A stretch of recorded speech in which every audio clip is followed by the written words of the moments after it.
नमस्कार मेरे प्यारे साथियों, स्वागत है आपका अपने YouTube चैनल डर का सफर विद टीटू में। मोनालिसा की आंखों के सामने खिड़की के कांच पर एक डरावना चेहरा उभर रहा था। लाल जलती हुई आंखें, धुंधला सा काला चेहरा और बेतरतीब बिखरे बाल।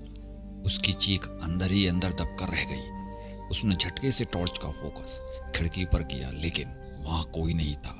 पर कांच पर उभरते हाथों के निशान अब भी साफ दिख रहे थे, मानो कोई बाहर से अंदर आने की कोशिश कर रहा हो। मोनालिसा को महसूस हुआ कि हवेली में कुछ बहुत ही अजीब हो रहा है।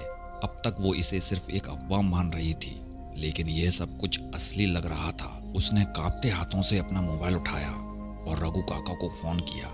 काका, आप कहाँ हैं? मुझे बहुत डर लग रहा है। रघु काका की आवाज दूसरी ओर से आई। मैडम, मैं तो हवेली के बाहर गया हूँ, आप ठीक हैं? बाहर? लेकिन इतनी रात को? जी मैडम, मेरी तबीयत ठीक नहीं थी, इसलिए थोड़ी देर के लिए हॉस्पिटल गया हूँ। मोनालिसा अब और ज्यादा डर गई थी। अगर रघु काका यहाँ नहीं थे तो फिर खिड़की पर वो कौन था? फोन पर बात खत्म होते ही कमरे में हल्की हल्की फुसफुसाहट गूंजने लगी। मुझे यहाँ से निकालो, मुझे यहाँ से बचाओ। मोनालिसा की धड़कनें रुक गईं। उसने चारों ओर नजर घुमाई, पर वहां कोई नहीं था। तभी टेबल पर रखा पुराना टेलीफोन अपने आप बजने लगा। मोनालिसा ने घबराकर फोन की स्क्रीन देखी। नंबर फिर से प्राइवेट था। उसने हिम्मत जुटाकर फोन उठाया। हेलो। दूसरी ओर से एक बच्चे की मरी हुई सी आवाज आई। मुझे यहाँ से निकालो, प्लीज मुझे यहाँ से निकालो। मोनालिसा ने कांपती हुई आवाज में पूछा, तुम कौन हो और कहाँ हो? अब दूसरी ओर से सिर्फ गहरी सांस की आवाज आ रही थी और फिर एक भारी डरावनी हंसी गूंज उठी। तू अब बच नहीं सकती।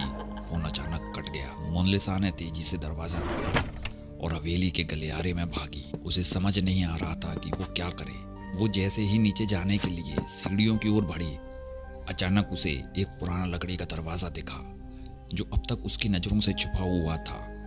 दरवाजे पर जंग लगे ताले थे, लेकिन वो हल्का सा खुला हुआ था। मोनालिसा ने अंदर झांका। कमरा पूरी तरह से धूल और जाले से भरा था। अंदर एक पुरानी अलमारी रखी थी जिस पर खून जैसे लाल धब्बे थे। तभी अलमारी के अंदर से हल्की हल्की खटखटाने की आवाज आने लगी। मोनालिसा के पैरों तले जमीन खिसक गई। क्या कोई अंदर था?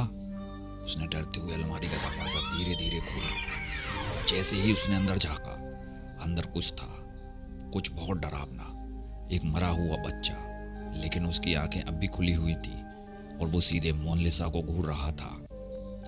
मोनालिसा के मुंह से कोई आवाज नहीं निकली। बच्चे की आंखें लाल थी, उसका चेहरा अजीब तरह से मुड़ा हुआ था और उसके होंठों पर हल्की मुस्कान थी।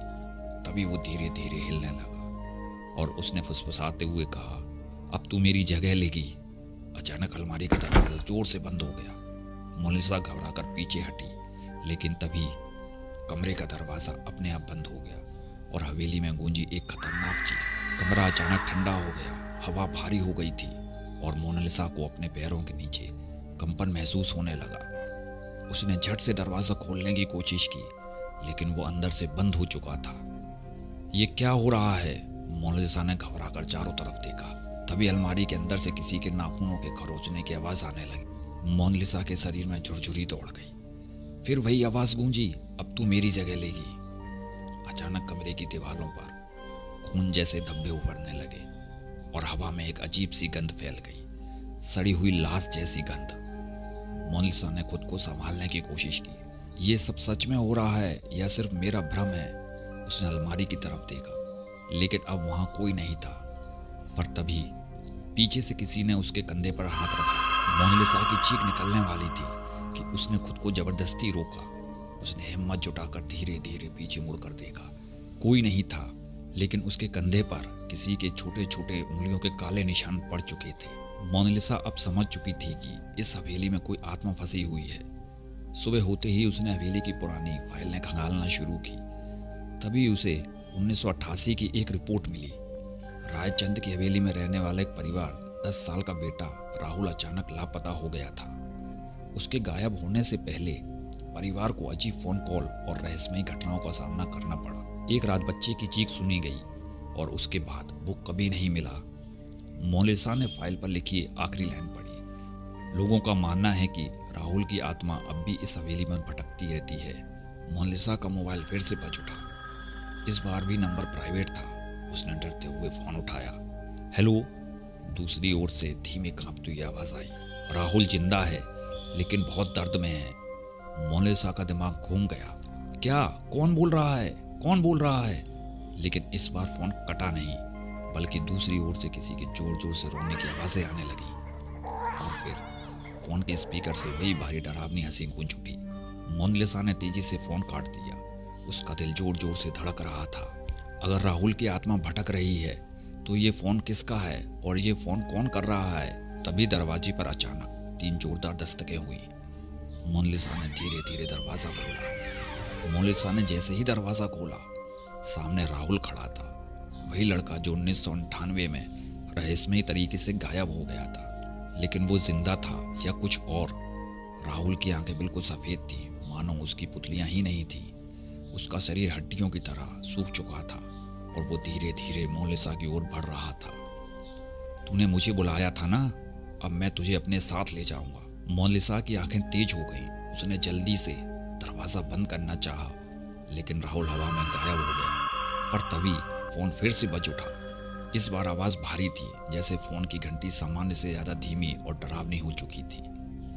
मोनालिसा ने कांपते हुए फोन उठाया। दूसरी ओर से एक बूढ़े आदमी की आवाज आई। तूने गलत दरवाजा खोल दिया है, अब तू इस हवेली का हिस्सा बन चुकी है। कौन हो तुम? मोनालिसा ने घबरा कर पूछा। आवाज धीरे धीरे बदलने लगी और अब वही डरावनी हंसी गूंज उठी। अब तेरा अंत नजदीक है। फोन अचानक जलने लगा और मोनालिसा ने उसे जमीन पर फेंक दिया। अचानक पूरा कमरा हिलने लगा। दीवारों पर खून टपकने लगा। खिड़कियां खुद ब खुद खुलने लगी और हवेली के अंदर किसी के चीखने की आवाज गूंजने लगी। मुझे यहाँ से भागना होगा, मोनालिसा ने सोचा।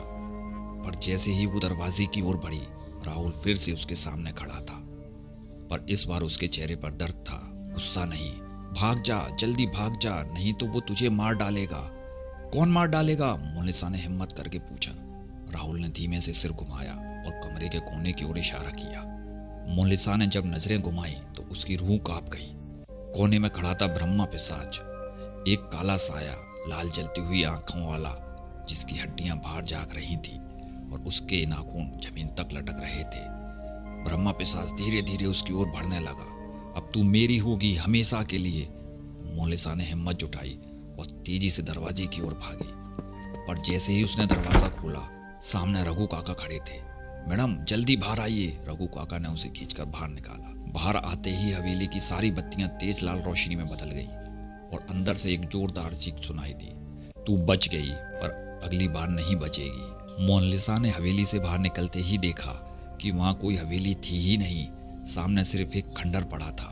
ये क्या हो रहा है? रघु काका ने गहरी सांस ली और कहा, जिस हवेली में आप गई थी वो 20 साल पहले जलकर खाक हो चुकी थी। तो फिर मैंने क्या देखा? मोनालिसा की आवाज कांप रही थी। रघु काका ने धीरे से कहा, आपने उस जगह को देखा जो अब भी आत्माओं का बसेरा है। उसने दूर खंडर के दरवाजे पर वही डरावनी लाल आंखें फिर से चमकती हुई दिखी। या फिर एक नई दहशत की शुरुआत? यह कहानी आपको कैसी लगी कमेंट करके जरूर बताएं। चैनल को लाइक सब्सक्राइब जरूर करें। तो मिलते आने वाली कोई प्यारी सी डरावनी कहानी के साथ।